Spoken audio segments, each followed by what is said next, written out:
ഗോപി ഗോപി ഒന്ന് നിന്ന് പറയട്ടെ. എന്താ മണി, ബിസിനസ് ഒക്കെ എങ്ങനെയുണ്ട്? മഹാ മോശമാ ഗോപി. ചുമ്മാ ഇരി. ഏത് ബിസിനസ് മോശമാണെങ്കിലും തന്റെ ബിസിനസ് മോശമാവാൻ വഴിയില്ലല്ലോ. എന്നാൽ അങ്ങനെയല്ല ഗോപി, ബിസിനസ് അല്പം മോശമാണ്. എന്തു പറ്റി? പുതിയ ചരക്കൊന്നും വന്നില്ലേ? ഉണ്ടായിരുന്ന പഴയ ചരക്കിൽ ഒന്ന് കൈവിട്ട് പോയില്ലേ? ഏത്? നമ്മുടെ മാലതിയെ. നമ്മുടെ പഴയ ചരക്ക്? അതെന്നെ, തന്റെ ചേട്ടൻ വേലു അവളെ പെർമനന്റ് കീപ്പാക്കാൻ പോകുന്നു. അവിടെ ഇനി ആരും അടുക്കാൻ പാടില്ല പോലും. അടുക്കാൻ അവൻ സമ്മതിക്കുകയില്ല. ആ കള ഞാൻ പോകുന്നു.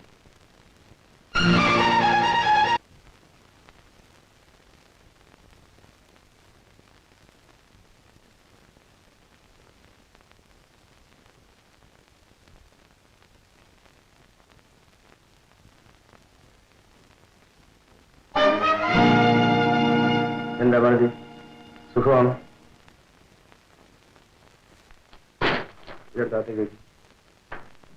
ഒന്നുമില്ല, എന്റെ സാരിയും കുറച്ച് ഓറഞ്ച് ഒക്കെയാണ്. നിനക്ക് വേണ്ടി വാങ്ങിച്ചതാ. എന്താടി എന്നെ പരിചയമില്ലാത്തത് പോലെ? അതോ ഓർമ്മയില്ലാന്ന് അഭിനയിക്കാം? ഇതേ മതിൽക്കെട്ടിനുള്ളിൽ, ഇതേ കട്ടില്. പക്ഷേ അന്ന് ഞാനിവിടെ കൂടെ കൂടെ വരുമായിരുന്നു. അതിനിപ്പോ എന്ത് വേണം? നിന്നെ വേണം. എടീ, എന്റെ വീട്ടിലും കട്ടിലുണ്ട്, എന്റെ വീട്ടിലും മെത്തയുണ്ട്, എന്റെ വീട്ടിൽ ഞാനുമുണ്ട്. നിന്നെ അങ്ങോട്ട് കൊണ്ടുപോകാനാണ് ഞാൻ വന്നത്. ഓഹോ, പുടവ തന്ന് എന്നെ കൊണ്ടുപോകാൻ വന്നതായിരിക്കും. നാണോ ഇല്ലല്ലോ തനിക്ക്?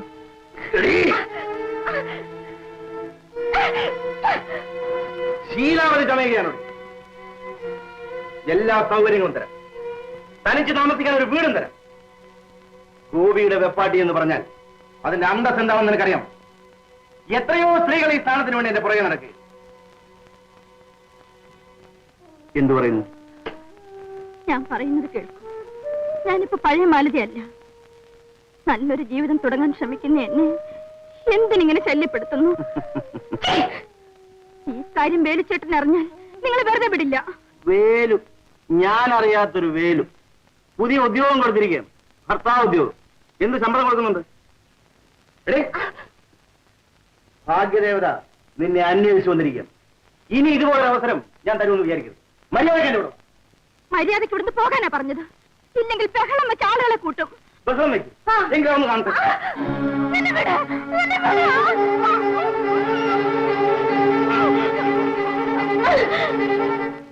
മാലതി മാലതി തന്നെയാണ്.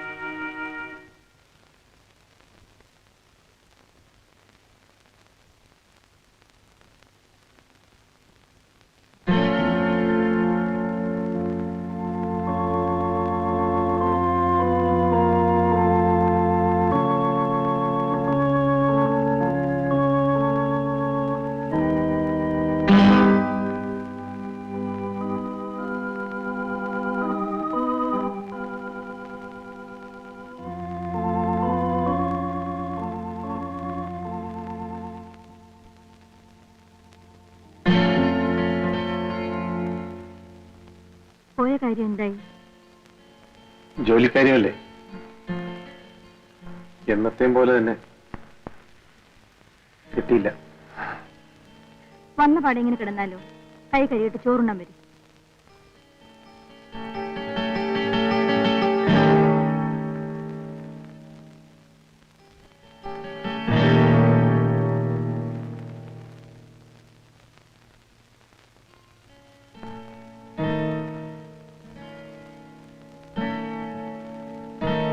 ഇതല്ലേ നിങ്ങൾ നോക്കുന്നത്? ശരി ശരി, വരൂ, ഊണ് കഴിക്കണം.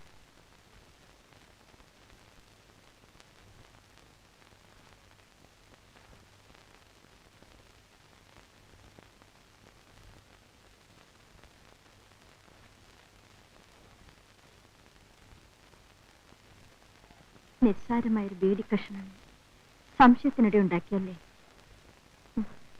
ബീഡിയുടെ ഉടമസ്ഥൻ ആരാണെന്ന് ചോദിച്ചില്ലല്ലോ. ചോദിച്ചെങ്കിലേ പറയാം.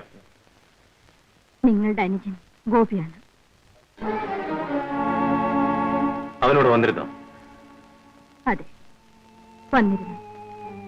ഞാൻ അവന്റെ കൂടെ പാർക്കണമെന്ന്, വെപ്പാട്ടിയായിട്ട്. സകല സൗകര്യങ്ങളും തരാമെന്ന്. പക്ഷേ ഞാനവനെ ഓടിച്ചു വിട്ടു. അവനെ നിനക്ക് നേരത്തെ അറിയാം? നേരത്തെ പരിചയപ്പെടാത്ത ഒരേ ഒരാൾ മാത്രമേ ഉള്ളൂ, എന്റെ വേലുവേട്ടൻ. എന്റെ പഴയ ജീവിതം കണ്ടുമുട്ടിയവരിൽ ഗോപി ഒരാളാണ്. ഭാര്യയും ഭർത്താവൊന്നും പറയാറായിട്ടില്ല. അപ്പോഴേക്കും സംശയം കണ്ടില്ലേ? ആൺവർഗത്തിന്റെ കൂടപ്പിറപ്പല്ലേ സംശയം. സംശയിച്ചതല്ല മാലതി, പണ്ടത്തെ പരിചയക്കാരിൽ നിന്നുള്ള ശല്യം കുറെ കാലം കൂടി നിനക്ക് തുടർന്നു വന്നേക്കാം. എങ്കിലും നീ സത്യം പറഞ്ഞാൽ എനിക്ക് സന്തോഷമേ ഉള്ളൂ. ഇനിയൊരു സത്യം കൂടിയുണ്ട്. എന്താ? ഗോപി എന്നെ ബലാത്കാരമായി കെട്ടിപ്പിടിച്ച് ഇത് കണ്ടില്ലേ?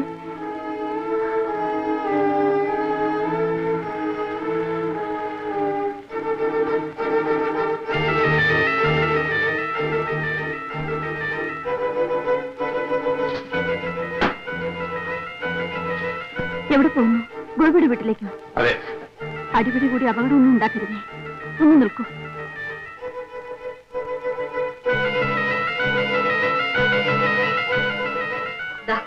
ഇത് അവൻ എനിക്ക് കൊണ്ടുവന്ന സമ്മാനമാണ്. അവന്റെ മുഖത്ത് തന്നെ വലിച്ചെറിഞ്ഞിട്ട് വന്നാ മതി.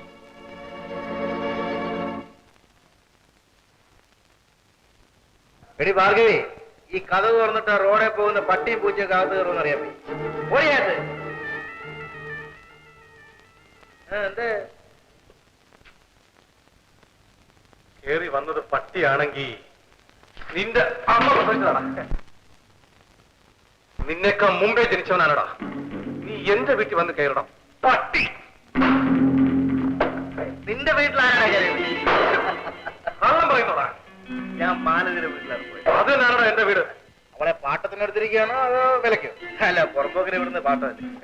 ഇനി മേലെ പഠിക്കാത്ത നീ കയറിയാൽ നിന്റെ മുട്ടുകാരി ഞാൻ തല്ലി പിടിക്കും. വരട്ടാതെ എന്റെ വിരട്ട് തന്നെ കാണണോടാ. ഇതേ വീട്ടിൽ എന്റെ കട്ടിലിൽ ഞാൻ അവളെ കൊണ്ടുവന്നില്ലെങ്കിൽ എന്നെ എങ്ങനെ വിളിക്കും? ഞാൻ അല്ലെങ്കിലും നിന്നെ അങ്ങനെ തന്നെ വിളിക്കുന്നേ. നിനക്കെന്റെ മാലതി അറിഞ്ഞുകൂടാ. നിന്റെ മാലതി എനിക്ക് അറിഞ്ഞുകൂടാ അല്ലേ? അവളുടെ ശരീരത്ത് എത്ര മറവുണ്ടെന്ന് നിനക്കറിയാമോ? എന്റെ അടുത്ത് എന്നെ കണക്കോ? ഗോപി, ഞാൻ നിന്റെ ചേട്ടനാണെന്നുള്ള കാര്യം നീ ഓർമ്മിക്കുന്നില്ലെങ്കിലും നീ എന്റെ അനിയനാണെന്നുള്ള കാര്യം ഞാൻ പലപ്പോഴും ഓർത്തു പോകാറുണ്ട്.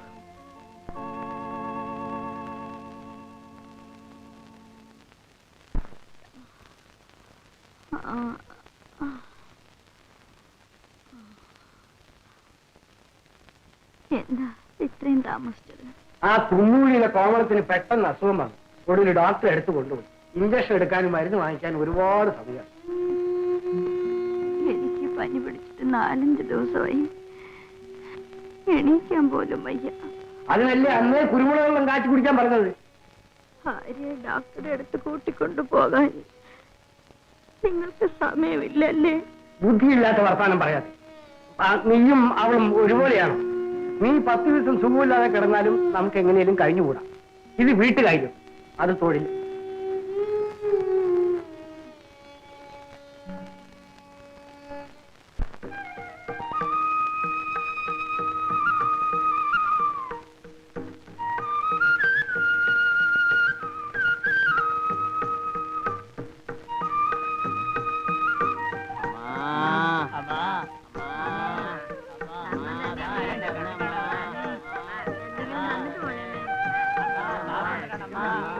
പണ്ടിവിടെ വരുമ്പോഴല്ല ഓരോ രൂപ തരുമായിരുന്നു. ഇപ്പൊ അവള് മോന്തം തിരിച്ചുകൊണ്ട് പോണ കണ്ടില്ലേ? മൂതേ